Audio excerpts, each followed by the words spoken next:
तुम्हाला वाटेल हा साधा सुधा जेवणाचा फोटो आहे, पण या फोटोत एक नाही तर 3 आरोपी आहेत। पहिला आरोपी म्हणजे रोज सकाळी सरकार विरोधात वाजणारा भोंगा अर्थात संजय राऊत। दुसरा आरोपी आहे अनिल देशमुख अर्थात महाराष्ट्राचे माजी गृहमंत्री आणि तिसरा आरोपी आहे गौतम भटकर। गौतम भटकर हा साधा सुधा नाही तर मोक्का लागलेला आरोपी आहे। संतोष आंबेकर टोळीचा हा म्होरक्या।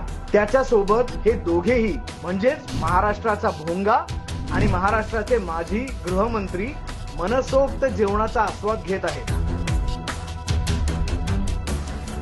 महाराष्ट्र सरकारवर टीका करताना संजय राऊत तोंड वर करून वाटेल ते बोलतात। अनिल देशमुखांनीही खोटे आरोप करून देवेंद्र फडणवीस यांच्या विरोधात फेक नॅरेटिव्ह पसरवण्याचा प्रयत्न केला। आता हेच दोघं बघा मोक्का लागलेल्या गुंडाबरोबर जेवत आहेत। वरून सांगतायत काय तर नागपूरच्या माणसामुळे आम्हाला जेलमध्ये जावं लागलं। अहो संजय राऊत आणि अनिल देशमुख किती खोटं बोलाल।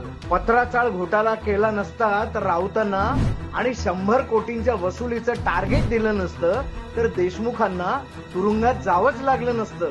महाविकास आघाडीच्या काळात खुलेआम भ्रष्टाचार सुरू होता। हे आम्ही नाही, तुमच्याच सरकारमधले मंत्री असलेल्या आणि आता मुख्यमंत्री असलेल्या एकनाथ शिंदेनी नुकतंच सांगितलंय। अनिल देशमुख जो जब होम मिनिस्टर थे तब करप्शन एक्चुअल ओपनली हो रहा था। मैंने भी ये बात मुख्यमंत्री जी से कही थी।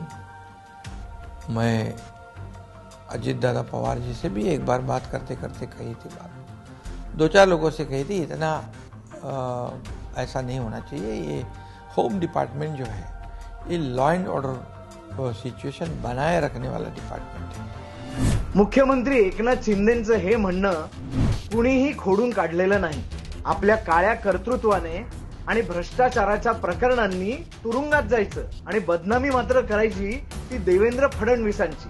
मोक्का लागलेल्या गुंडाच्या मांडीला मांडी लावून जेवण झोडायची। अहो संजय राऊत अनिल देशमुख किती खोटं बोलाल, थोडी तरी लाज बाळगा।